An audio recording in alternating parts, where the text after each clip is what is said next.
Andrew Mickelson, how are you, sir? Doing great today. It's a little cold, but we'll bear through it. Yeah, so I got up this morning at about 5:45 to go to the studio to edit to get out today's interviews, and the car said it was 7 degrees. I was like, golly, man, it is frigid today. Yeah, I have an appreciation for that. Yeah, in Southeast Idaho today, we'd be thinking that's warm. We'd be saying, "Oh, that's nice." Wait, how cold does it get in Southeast Idaho? Oh, it's been cold. Schools are being delayed today, canceled, all sorts of stuff, But we get in those negatives where we just barely hover above zero.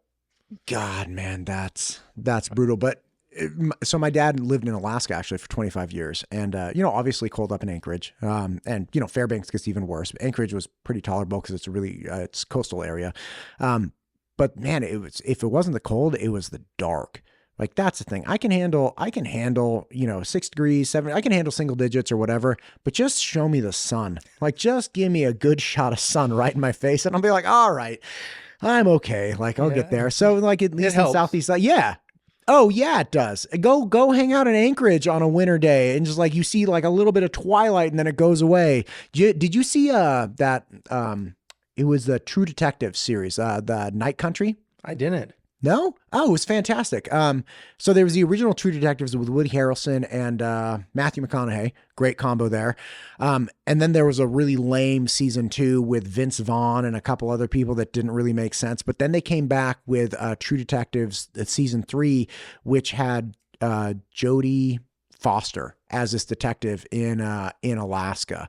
And it takes place over this Alaskan winter. So it's like they go into like the last day. The first episode's like the last day of the last time they see the sun for like 4 or 5 months. It's pretty wild times. Anyway, that's not our plight today. We're talking, you and I got connected because water obviously last year water in Idaho became this national talking point, which is wild. You had people putting out social media content that was driving people from across the country to engage in this conversation. And, it's like the cobalt conspiracy people and the U.S. government is trying to kill the Idaho farmer and all this stuff is like, can you just stop? But what I found really interesting was very fortunate. I was very lucky to start talking to people about the issues with water. So I had TJ Budge on. He had to like zoom in from, I think, Pocatello or wherever he was. Yeah. And he explained it was actually the day when we had reached an agreement. It was like the end of May or beginning of June. It was awesome. And he explained the whole, first in time, first in right, what is it? Come on. What's the act? It's the Supremacy Act. It's not that. It's the one of those tip of the tongue things. Come on, right man. There. Yeah. I had this one. It's the prior appropriation. Yeah, there it is. Doctrine. There it is. The prior appropriation. And again, that is really complex and it's hard for people to understand, especially considering that we originally had 2 different water mechanisms. One was surface water and the other was groundwater. Then they started getting managed as one resource. And then of course the groundwater depletion of the aquifer does affect actual surface water downstream, like all these different problems, right? And what's amazing is through finding out all of these things, it's not just water storage. It's not just increasing water supply. It's not just, again, prior appropriation. There are technologies and different research going on within the state of Idaho that are really driving to max out this resource that everybody wants, everyone needs, and we have a very limited amount of. You are at the cutting edge of dealing with water research and even down to the granular level of plant respiration. And I want to understand that. Talk to me about it. Yeah. So, for a lot of years, it's just like, oh, put some water on. People at their houses with the house plant. Yeah. You just go dump some water on every day. And yeah, it's coming out the bottom. It's getting wasted. As we started coming into these water agreements, we had to find a better way to be able to make it work. We are primarily potato farmers, and potatoes, corns, hay, those are your high water use crops. And so when you're trying to manage water, it's really hard when you're using those higher water use crops. And as part of that, we started to try to dig into there a little bit more and manage that more effectively. A lot of times, farmers, we just turn the pivots on, let them run. Right. Beginning of the season to the end of the season, get your crop. And so we were good farmers, but we weren't truly managing that resource well. But then again, it was plentiful. And your point about the water, a lot of this recharge, we had a ton of incidental recharge because people were flood irrigating pipes and just dumping water on, and it would just sink through those soils. So one of the things that really brought us... Could I make one quick point? For those that don't understand incidental recharge, and again, I just got educated on it, but incidental recharge is essentially, okay, if you have this giant aquifer underneath, say, a bunch of farms, you pull out water from that aquifer, or you divert water, surface water, over to your farm, and you just flood the entire place, or you really aggressively water with whatever mechanism. That water, only a tiny portion, if you're flood irrigating, only a small portion of that water is actually taken up by the plants, and the rest just gets pulled by gravity straight down back into the aquifer. So you're filling the aquifer back up as you're flooding the fields. And that's all well and fine when you have enough water and when you don't have too many straws pulling on the aquifer, and when you're, especially when you're really inefficient. But as we've increased in efficiency in the state of Idaho with our irrigation, and we've increased the number of people pulling on that water, two things in particular happen. As you increase efficiency, you have less water seeping down and actually making it to recharge the aquifer, and you have more people pulling water from that aquifer, which ultimately just decreases that. So as we started increasing efficiency and increasing the number of people pulling on our water resource, we no longer had the same capacity to just throw water everywhere. Yeah, no, so a lot of it was we wanted to be more efficient. We wanted to have more acres. Yeah. And so we had limited surface water. This going back 100 years, they dump on this water from the mountains, but then, we want more acres. So they had to find ways to be more and more efficient. We'd have canals in our area that would just be leaking water like crazy. It'd have a spot here that went to the lava tubes, and it would just suck it dry almost. And so we'd find those. On the gravity irrigation, I think people were probably wasting up to half of that water. A lot of it was still going to the crop use, but then it was also draining through those soils, getting filtered out, and recharging it. And so we started with that 100 years ago, flood irrigation everywhere, only surface irrigation, which is water from the mountains, dams, canals. And then as power started to become more commonplace, we could start getting these pumps, pivots. Then we started upping our acres until we saw the moratorium, which I believe was in the 80s, 90s, and we limited the new acres coming in. And so all of that led to the dynamics that we have now. So when we talk about this interconnection of the surface and the groundwater, it doesn't really affect us much up in the upper portion. So up in like Idaho Falls area north, we don't have the springs that feed back in. But as you go down further south towards that Twin Falls area, a lot of their water was coming in from that excess water in the aquifer. It was pushing it out, going back into the rivers, and giving them more of a consistent, steady supply. And then as we talked about, as you go back and you start being more efficient, the canals aren't wasting water, you get rid of gravity irrigation, everyone's trying to be more efficient, that incidental recharge just came to almost a standstill, and it hurt, especially in those upper layers of the aquifer. Yeah. So all of this is happening. People are focusing on different ways of irrigating, different ways of being efficient, and you start to look into, okay, well, what are we doing with the water? We ultimately want plants to take up water so we can grow crops. Fine.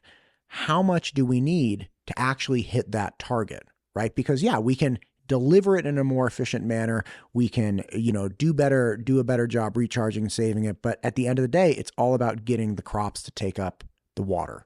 Where did you guys go from there? Yeah, so we've had this thing called ET readings for years, evapotranspiration, which is basically what should the plants be using for their growth stage and where they're at and everything else, and based upon the temperature, the heat, all these things. And what we were running into as we started to track this, we started to notice that those two were not matching, and we weren't quite understanding why. So this was probably 10 plus years ago, we start seeing this trend where they're not matching. And around that time, we ended up buying some farms that were very, very sandy. And we noticed that they were just dumping the water on these in the past. And I mean, a lot of water. We talked about the flood irrigation being 50% effective. This stuff was like 30% effective. They wanted to keep that top soil wet. And so these pivots would just go around in circles and dump water on. And it was just leaching through. It wasn't truly what the crops needed. And as we did that, we were also getting more diseases because we were keeping them wet all the time. Moisture, all those things are not helpful to crops if they don't need it. So along that line, we were looking at this evapotranspiration.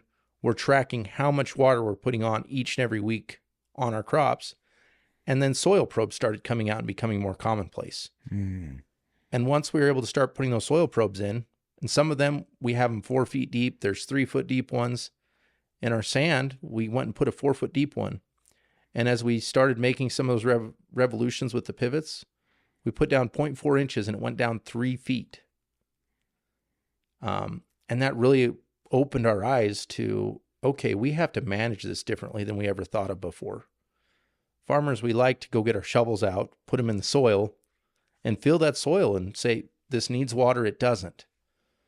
But as we do that, we were missing out on some stuff. So now, on a lot of our sandy farms, we'll run those pivots, run them one time during the day, maybe for like 12, 18 hours. We'll turn off, take some time off, go again the next day, or maybe skip one day. And we changed up these water schedules where a lot of times we'd say, let's run for 5 days straight, take 2 days off. And now we run for 12 hours off, or 18 hours, 6 hours off. And we really had to fine tune that so we weren't seeing that water go out the bottom of the soils. Almost all these crops, once that water gets below 2 or 3 feet, it's not going to recover it. It's not gone. The roots aren't going deep enough to actually utilize. Like if you have a lot of moist soil at 5 feet, your plants aren't going to be able to access that. Yeah, and that might eventually kind of come back up a little bit. And some of these will go deeper, but the reality is you really need to focus on that top 2 or 3 feet. Gotcha. So bottom line is you're recognizing that the mechanisms that you guys are using to distribute, and especially with varying soil types, you're like, look, you can't just do not a rule of thumb or whatever you've been doing, right? Yeah. Which is like, hey, these soils are the standard practices don't work. Yeah. It doesn't work to just keep that pivot on. It doesn't work to just water the heck out of them. You got to really focus. And one of the things too is your water goes deeper than that 3 inches. A lot of these fertilizers that we're using, nitrogen, these other minerals, you dump that water on, and those minerals, the nutrients, they follow the water. So you're wasting the fertilizer as well. So as we've been doing it, we've been really seeing a lot of benefits, less fertilizer, less water, less power, and also healthier plants. Because as you can let those plants dry out and breathe a little bit and then get the water on them again, they're happy and healthy. They don't like to be in a swamp all the time. Right. Is this information that I know farming is competitive, right? So, I mean, obviously you have a competitive advantage if you figure out how you can get more for less. But is this information that then gets to like put in a paper or distributed to other people in the state? We have been right at the forefront of this water deal, trying to talk about it. We haven't been hiding this. We've been really open with it, talking about it, and encouraging everybody else to watch that water, really find out what's going on. Because the reality is, if we want to keep this water supply for future generations, we're going to have to increase our efficiency. We're going to have to be better stewards of the land, of the aquifer. And that doesn't just go for, Southeast Idaho. It goes for all of the state, all those water users, whether they're surface or ground. We have to find ways to be better stewards, both for the water and for the fertilizer and those other nutrients. When you talk about potatoes being large water crops, it's my understanding that one of the water agreements is or one of the aspects of the water agreement that we arrived at was, okay, look, you'll have this amount of water over this number of years. So plan out your crops accordingly. So you maybe have a heavy water crop one year, and then you rotate it to a different lighter water crop. And as you guys rotate through with your neighbors, planning together, that you guys can effectively stay within the bounds of the water consumption you get while all growing different things at different times. So they complement or supplement each other, and, nobody goes over that amount of water.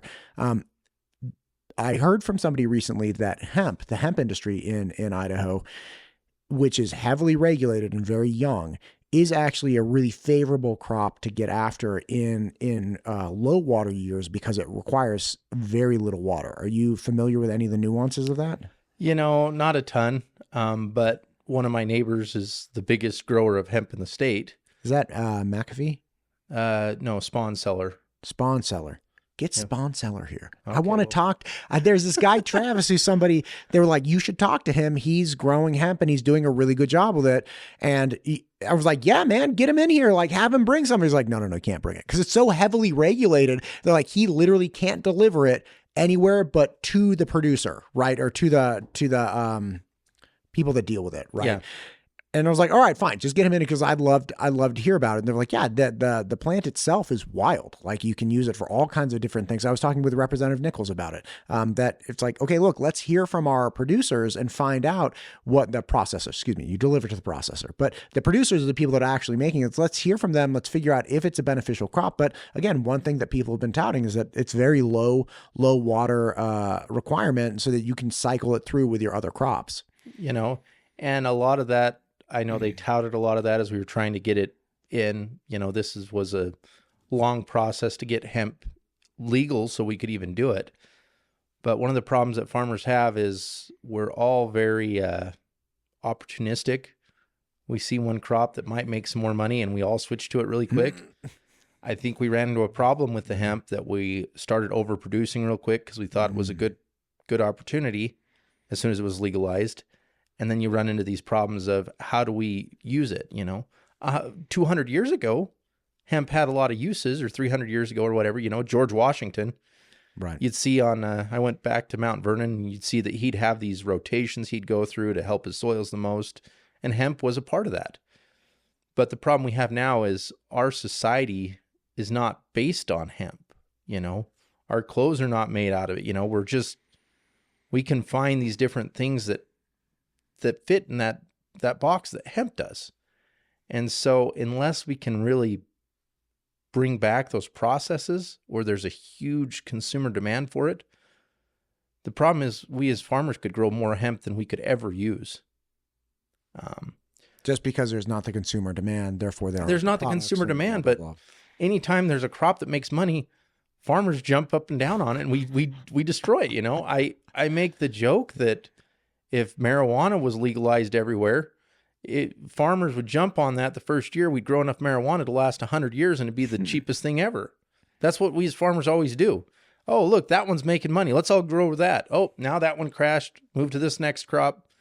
And we just chase the money all the time, and we're really good at crashing things.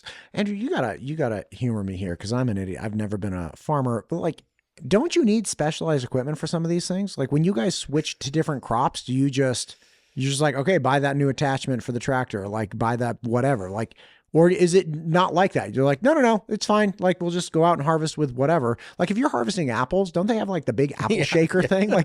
That's a difficult thing to do. Or is that more of less of an annual crop? And it's like, no. Once you plant apples or you plant almonds or something, you're in it for a 50, 60, 70 year process. So you invest in that specialized equipment. But when you're dealing with things that you grow on an annual basis, it's easier to go through without specialized equipment. Yeah. So, I don't know these things, man. Wheat and barley, combine. Okay. Canola, combine. Like a John Deere combine, pretty basic. You get into some of these, down in South Idaho, Twin Falls area, lots of stuff for the dairy. So you've got your corn, sure, and most of that's silage though. So they have these choppers. Little bit of beans, potatoes take quite a bit of equipment, but here's the reality. Like with potatoes, everybody was growing potatoes 20, 30 years ago. So there's a lot of equipment sitting in the corners that's been sitting there and could be used. Or the other thing that in our area that we have a shorter window. So most of us have more equipment than we need. And so there is excess harvesting capacity, Granted, we're not going to see like a 20% increase in potato acres, but a 1 or 2% increase makes a huge difference. Potatoes are a really interesting one. I remember in my economics class, we talked about the supply and demand for potatoes because they're this perishable good. They have 1 year. It's a perfect supply-demand thing. One extra potato will completely crash that market, and one short potato will bring that price all the way up. So, yeah, so people can switch between them. It's not huge, but the thing is you get 10% more wheat acres. That's a lot of wheat. You go get a couple more percent of potatoes. Huge difference in the products that we have, and then it messes with every supply and demand thing along the way too. The rapeseed oil, the canola oil, right? Is that in the category of like seed oils that people are talking poorly about with like, because I know some people talk poorly about like sunflower oil, sunflower seed oil. Do you know anything about that? Cause like I asked, cause I use a lot of avocado oil and like, it's like fine to get it at Costco. It's fine. So I use a lot of avocado oil, but there's something up with the avocado oil because I don't frequently cook this way, but I love taquitos, like little flautas, Mexican, right? So like for the Super Bowl, I made a bunch, and I make giant trays of them. And I grew up with my dad making like these big, he'd do like 4 or 5 dozen taco like party nights. And it was great. I was like, love the tacos. It was all deep fried, right? My grandma, who was like this 1,000,000-year-old Mexican lady, just kept her oil in a cast iron pan. She'd cook something with it and then just put a lid on it. And she had the oil for like years. I don't know. Like, I don't know if she ever cleaned it out. And it's pretty bad. Some of my relatives actually stopped eating her food in her latter years. And it's like, Antonio ate the tacos, but then like his lips went numb. Like nobody knows how old the oil was, right? Anyway, so I try to use fresh oil and again, use the avocado oil. But dude, there's something up with the frying. It's either too much for my gut or like there's something up with the frying of the avocado because it has a high burning point, which is great for when you're deep frying and stuff. But I don't know. So I was thinking like, should I go back to canola oil or should I just go straight to like lard? Like get a big old thing of lard and deep fry in lard. That's one of those weird things that there's been a lot of discussion over the last year or two though. They kind of went and banned a lot of that beef tallow and that sort of stuff, lard. They tried to get it all out of the food system there for a while. My buddy has a beef tallow thing. Check this out. He comes up with, I'm sorry to interrupt you. He comes up with this genius idea. He's like, listen, he saves everything. Like he makes his own stock. He uses beef tallow. He renders it himself, all these things. He's like, you want to know why people don't use beef tallow? I'm like, no, Max, why don't people he calls me. He's got like these ideas. Yeah. He lives in North Carolina. He's one of my oldest friends. He's like, because it's not shaped like a stick. I'm like, okay, I bite. Like, I don't understand what you mean. He's like, listen, people are used to stick form fat. It was like, you get a butter stick, boom, you get a knife, you boom, it's in your workflow. Like you're used to a stick thing, right? Yeah.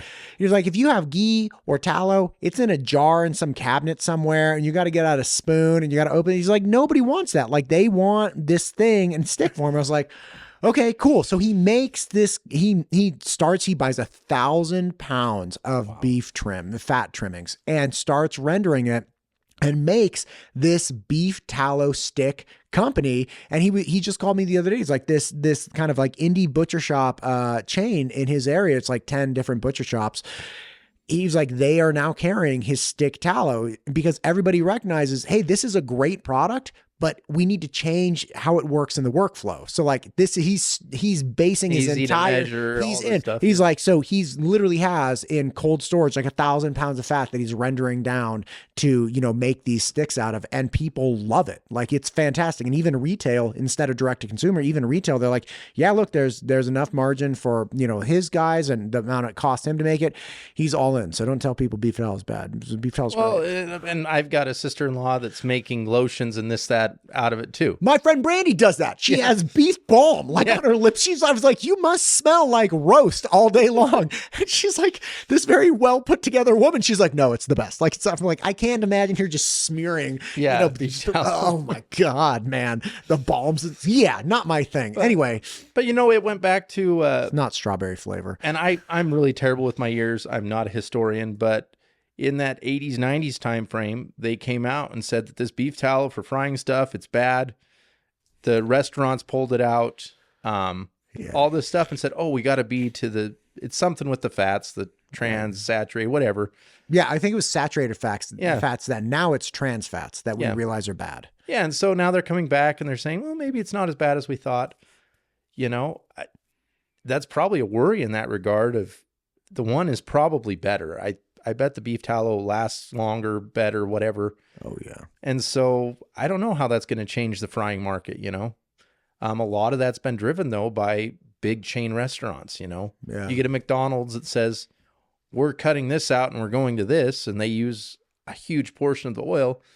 People follow where that demand is.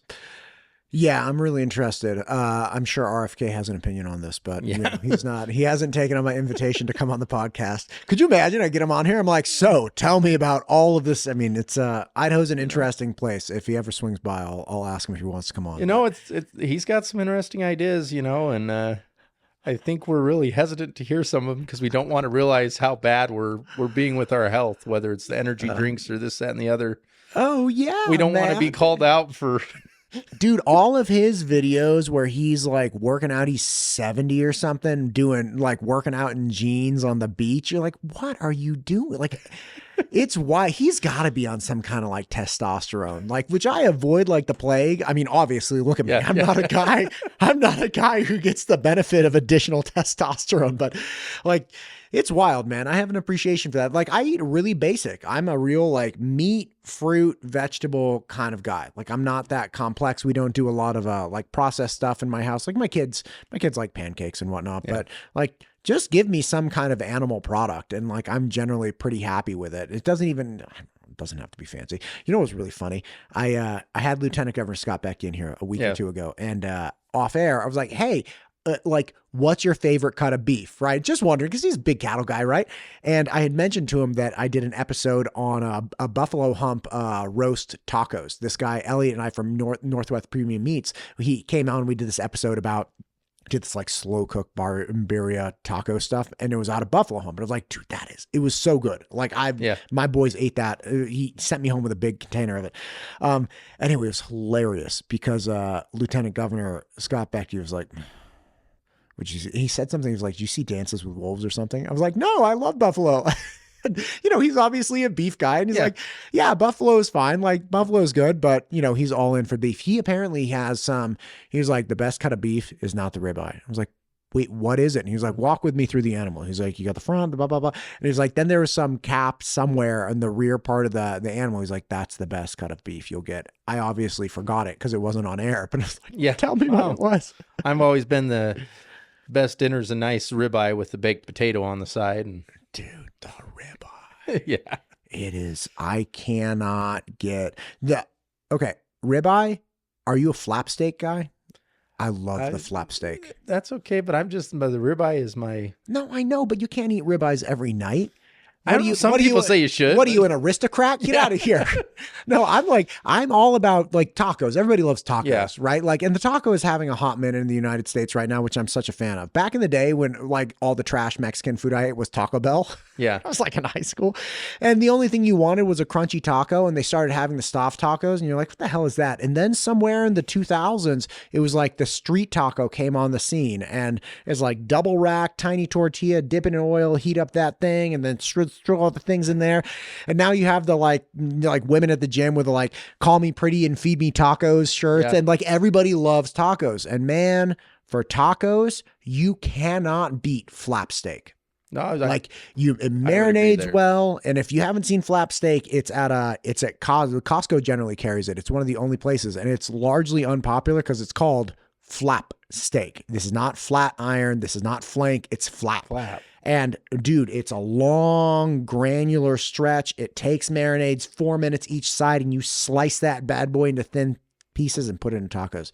If you ever, you're probably married, but like if you got to impress a girl, make her some flap steak tacos. You know, you always got to impress the wife. And guaranteed, do not call it flap steak. Call it the French. I can't remember what the French name is, but it's like commonly served in restaurants under the French name because nobody wants to be like, hey, they have flap steak on the menu.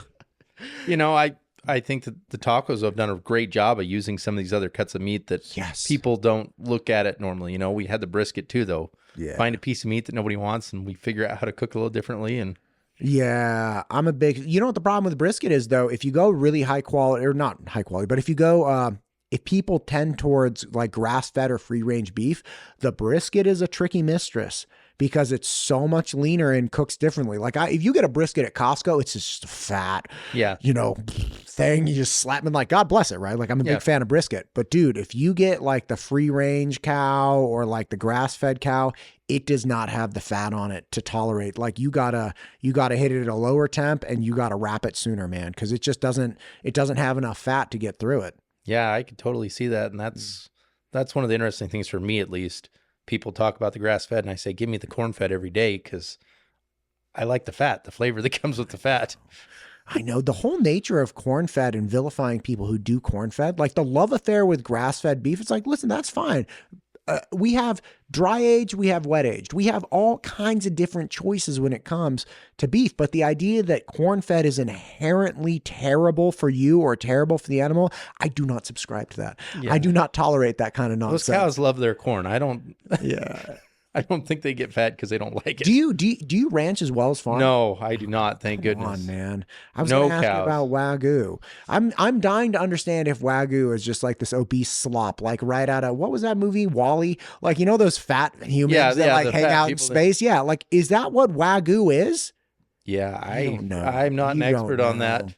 I could make up some stuff if you want. We could do it. Yeah. Just do it. Talk to me all about your bok choy crop that you don't grow. Like let's really get. You know, the kicker to me though, from what I understand about the Wagyu, is just that fat is inherently in it a little bit more. Yeah, I love it when people say they got Wagyu ground beef because it's just all mixed together. So I'm not really sure what you're gaining when you have Wagyu ground beef versus regular ground beef. Increase and decrease the fat content. I don't understand. I had never thought about that. That's great. It's like the whole point of Wagyu is that you have more fat in like intermuscular fat, right? Yeah. And then you just mix it all together. And I'm like, I don't know what the difference would be at that point. That's for people like me that are just idiots. It's like, that's genius marketing right there. Like I'm a big fan. You get a Wagyu hamburger. So, it's all ground together. Maybe there's different. Maybe I'm not enough of a meat snob, but that's my opinion. This is actually what I want. I want to get more into being so my son really likes apples. Okay. One of them. And so one day, just to be like cool, we're like hanging out. We're like, okay, let's go to the store and get all the different types of apples they have just for fun. He was like 6 at the time, 7 at the time. Bring home like a dozen apples. Okay. And we slice them all up and we taste them. We're like, okay, that tastes like an apple, but it also tastes different. Like you got your, Cosmic Opal, you got your Honeycrisp, you got your Fuji, you got your, Pink Lady. There's one like Tango something or other that's really good. It almost tastes, it's like a spicy Honeycrisp. I was like, damn, it's got some like spice to it. Anyway, apparently you can do that with beef. Like there are different types of beef, different genetics where it's like this one's a little bit sweeter and this one's a little bit more savory. And yeah. I think our problem though, as consumers, and we have some different varieties of potatoes. Everyone for a while, it was all about the Burbank. Now you get the North Dakotas, yellows, reds, Yeah. People are becoming a lot less differentiated in that regard. But the problem is, as consumers, we go and get it. And what do? We take that seasoning and we dump it all over it. Right. Then we get a good, nice steak like my wife. She gets her A1 sauce out and I just want to cry. Or my father-in-law, I smoked this nice prime rib. It looks a little pink. I'm going to put it in the microwave. Yeah, no. But as consumers, though, the problem is we're adding so much flavoring to stuff that I don't know how we're going to differentiate. 99% of consumers, you give them steaks, they're going to season them all the same, and that's going to overpower a lot of that. Yeah, when I do a prime rib, only thing I do is I do rock salt, not like big fat chunks, rock salt, cracked pepper, and olive oil. And you do it like that's for me. You get a bark on it that's just right. And you generally do like a medium on the grill and just put it right there in the middle. And I used to do a rotisserie with a prime rib. It was fantastic. So my wife, her grandparents, he owned, so like my grandfather-in-law, he's since passed away, but he owned a butcher shop for like 40 years. That's all he did. So he really knew his meat. And for their like his 80th birthday or their 50th wedding anniversary, I can't remember what it was, but I brought over this barbecue that I had at the time that had a rotisserie and an infrared attachment, which was awesome. I had to put it in the back of the truck and cart it out there. But we did a 16 pound prime rib. And dude, I cut it up and they ate it, and it was like, it brought a tear to my eye. I was like, this is the best beef I've ever had. Getting that like all rotated around the whole time. Yeah. Dude, it was great. Like it was, and again, rock salt, cracked pepper, olive oil, and you get a taste on that. In fact, it's so good. The outside, the bark is so good. Like I love the medallion on the ribeye, like 100%. Yeah. But dude, the outside pieces, those are like in my house, those are the coveted pieces. Oh yeah, you get all that seasoning on there. But my mouth it's like 9:30 in the morning. My mouth is watering. Yeah, I know. I didn't have breakfast this morning. Now I'm just like, man, what am I gonna eat for lunch? But you know what we should do? If you have time, we should go to Goldie's. I don't have another interview till noon. We should go to Goldie's. It's like right around the corner. It's a little hole in the wall. You ever been there? I haven't. Dude, Goldie's breakfast is quite possibly the best, not just best breakfast, but best value. Like there's an omelet place, just like a little cafe, like little coffee cups. They always keep coming. I love coffee houses. Like that's my jam. Like I don't know anything about steak houses. Coffee houses I really love. But I can't go there anymore because literally an omelet that's this big is like $17. I'm like, what happened? Like, how is this so expensive? And dude, Goldie's, hole in the wall. I hit my head on the ceiling. It's a tiny little place, but dude, you spend $15 there. You get, corned beef and hash, as well as a piece of sausage, as well as an omelet and the pancake on the side. Like you fill up the table. It is the best value, in my opinion, in the city of Boise for breakfast. Yeah, and that's getting hard with everything anymore. You can't hardly get enough. You go to anywhere and it's $15 a person, Easy. And I remember the dollar menu at McDonald's.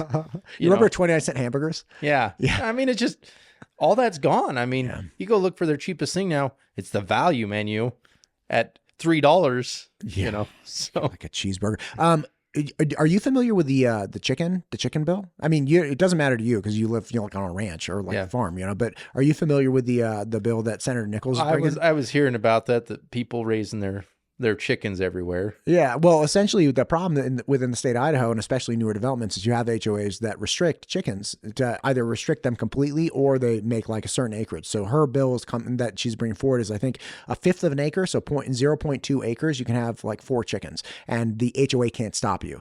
And I had this conversation with her about it. She's like, listen, they can't stop you from putting flags up. They can't stop you from putting solar panels up. They can't stop you from putting like political lawn signs. We have a precedence for them not being able to encroach on certain freedoms. And I think food security with chickens is one of the things. So they can stop you from having roosters. That makes sense, but they can't stop you from having chickens. And I was like, dang, that makes sense. Like they're not stopping you from having dogs either. Like dogs bark. I don't know. So you have no opinion on the chicken bill. You're an ag guy. Come on, man. The problem we've run into in our area is we've had a lot of people that want to come in and have that homestead type feeling, it's really messed with our area, all these 10-acre pieces. People think they want that. And then what happens a year later, they realize, oh, this is a lot of work. I'm not sure I really want that. They have weeds growing everywhere. They can't keep up. That's the only concern here is a bunch of people, they go get this stuff and they don't handle it well. And you end up with all the leftovers, the chickens that are wandering around. Maybe we'll become like Hawaii, where you got chickens everywhere. Could you imagine if we had like the wild chickens just roaming? Well, you start to wonder though, if people start to get like that, maybe that's what we'll have chickens roaming everywhere. But there's also where we don't have a lot of chicken farms or any that I really know of. There's concerns when you have that though, that they can be bringing diseases in. I know for potatoes, up in our seed potato country, the seed potato growers will actually, for any of their neighbors that want to grow potatoes, they will go give them the seed so that they don't bring in diseased potatoes. And so That's smart. yeah, so maybe it doesn't matter here, but if we had a chicken population, I'd probably be concerned saying, we got to be careful when people have these smaller populations. They can get these diseases and not realize it. They're not chicken farmers and let that spread. That's a really good point. I live just north of Eagle. Eagle had the Reed Merrill Farms. Or is it just the Merrill Farms? Anyway, it doesn't matter. But there was a great chicken fire of like 89, I think, and like 300,000 chickens died, and they relocated it. But there are still buildings downtown, like for instance, right next to the Eagle Fire Station, that is a converted chicken coop, and like they have these little offices off of it. Like an accountant doesn't need 8-foot ceilings, so you better not be tall. But anyway, the point is like we have chicken populations in the area, so I had really not thought about the threat of contamination with somebody who either poorly cares for a chicken and it gets out, or just decides, hey, I can't handle these chickens, and they just go away, do whatever. That's actually one of the problems with taking captive reptiles. So I had Charlie Justice who was with Fish and Game and a reptile guy, and he was like, listen, if we find somebody who's like captured a rattlesnake out in the wild and brought it home, first off, don't do that. Yeah, that's a bad idea. That's a bad idea. Second, they're like, we have to kill the snake because we don't know what's happened to it. Like, it could introduce diseases that it got in this little captive area back to the wild populations. That could be terrible. You lose your rattlesnakes, then you have ground squirrels wandering around with the plague. Well, I'd still be okay with the rattlesnakes being gone. We had a ranch that was called the Rattlesnake Ranch. They were everywhere. You couldn't walk anywhere without seeing one.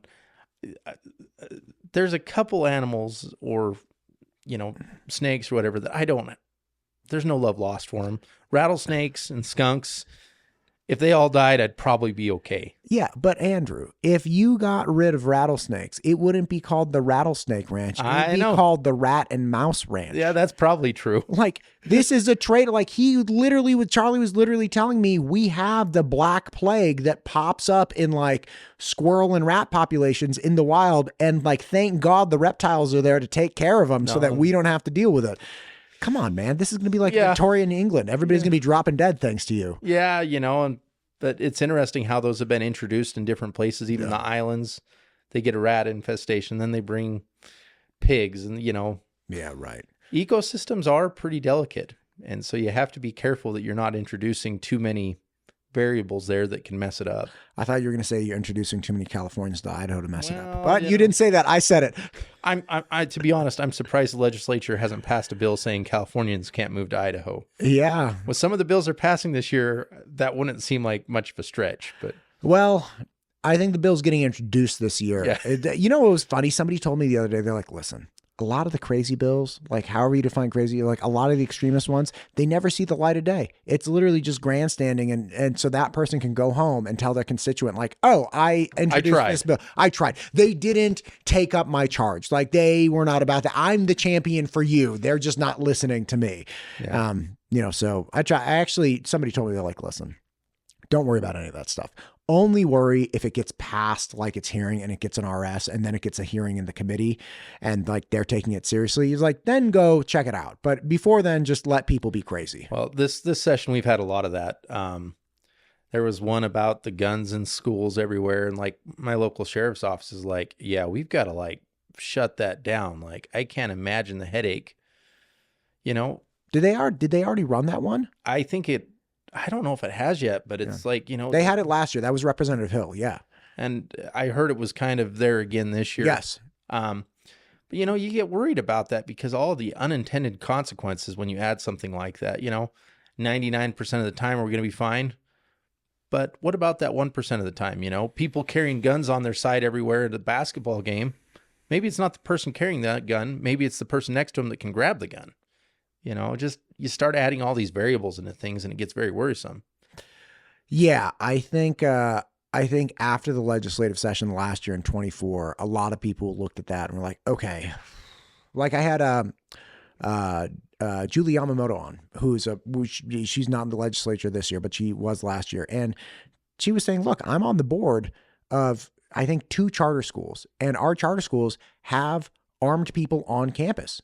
She's like, I am all for like real security on campuses, but We have protocol. We integrate with local law enforcement. We because there are just simple things like, okay, everybody has a gun at school. That's fine. Okay, whatever. And something happens. Terrible example. Something happens.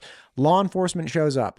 If you have not collaborated successfully with those law enforcement agents and they're coming onto a campus that has an active shooter, how do they know that you're not the shooter? So, right? Like that's a really quick question. I have the perfect answer to this. So in Jefferson County, I'm actually a reserve deputy as well. There you go. I'm bored. I don't have enough things to do. Apparently. But what they've done there is for the schools, they have certain people in the schools that will come and they will do the reserve training. Yeah. And so then they can carry guns on the school. They know how we handle active shooter drills. They know how they handle all that stuff. And so we don't have that problem of, oh, there's 5 people in the school with guns. Is that teacher with a gun there? Are they the shooter or are they trying to help? And so I think that there's avenues to allow that. Whether it's like a reserve program across the state for, if a school, school people want to have guns, come and do the training and go through this. But our school district, they're saying, we're only doing this with administrators because the problem is a teacher needs to be taking care of their classroom, not running out in the halls chasing down a potential gunman. Sure. Yeah. Yeah. No, and listen, I agree with you. There are ways to do this. I think the criticism of House Bill 415 from last year was really that, hey, there are established mechanisms within the state of Idaho already that allow people to do this and allow local school districts to engage in this, but they have policies in place that make it, like you're saying, like a community integrated thing. Like, anytime the police identify themselves, you got to put the gun away, or like you have a specific type of garb, like auxiliary garb, like a pink vest or something that you put on so you could be identified. You have all kinds of different solutions, but that bill in its iteration last year didn't have those in. It was just, no, this is an NRA. This is a Second Amendment question.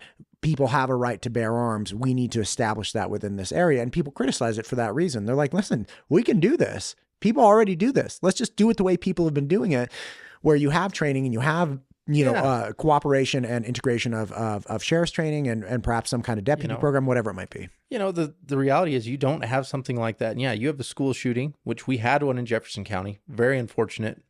Luckily, no one died. But yeah, how bad could that situation have been? You get everybody hopped up thinking there's a school shooter. Teachers start pulling out their guns left and right. How many people are going to get shot that aren't even a part of it just because the law enforcement's trying to control a situation? Right. So I'd be very hesitant I really hope we don't see a bill like that pass where it's just mass chaos. Again, I'm hopeful to have Representative Hill on again in a week or two. And from the limited conversations I've had with him after the last session, he did want to bring something back forward, but integrate training, collaboration, all of the things that you're talking about that make your community, schools, and safety protocols successful. So, again, I haven't seen the bill. I don't know. I don't even know if it's running for sure. I have heard it is, but yeah, it's like, okay, let's make our schools really safe. The right way. Right. So it's not badly implemented. We've seen some of that with the legislation that we've had over the last couple of years. The thought behind it's probably great, but how do you execute it in such a way that it's actually helpful and not harmful? Yeah. There's unintended consequences is something I hear people talk about a lot. So it's hopefully it works out. Listen, I've taken too much of your time. You're in town. You're in town to meet with people, not me, other people. I just snagged you for an hour. Yep. Thank you for coming in, sir. I really appreciate it. I love hearing about the ingenuity and the incredible things our farm industry is doing. Keep it up. Well, I appreciate you having me in, and I hope that this will help people understand a little bit more what we're trying to accomplish. This is an issue not just for the farmers, but for the whole state. Yeah. Water is probably one of the most valuable resources in the world, and it's allowed Idaho to become one of the best farming areas in the country. I think we're 3rd or 4th in dairy. I mean, nobody expected that. I mean, Idaho somehow is like a big dairy producer. No, I'm trying to get the Reed ice cream people on. I Yeah. had their ice cream this summer. My wife was going to play water polo in Rigby, and we stopped. And on the way, we were going from Redfish to Rigby. It was awesome. And she crushed it. She won the tournament, beat this team out of Utah. It Yeah. was awesome. But dude, that ice cream, I was like, holy. Have you tried the chocolate milk? No. Okay, you got to have a brown cow, My God. which you get like a cookies and cream ice cream, and then they put the chocolate milk around it. Oh my God. And, the secret ingredient to the chocolate milk, though, is the potato flakes. At least that's what we always try to say. But, so, yeah. God But no, bless it. Idaho's great.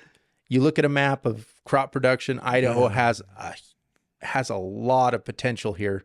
Let's just protect it so Idaho can keep being great for that. Yeah, God bless it. Thank you for what you're doing. Please come back. Let's do it again. Yeah, sounds great.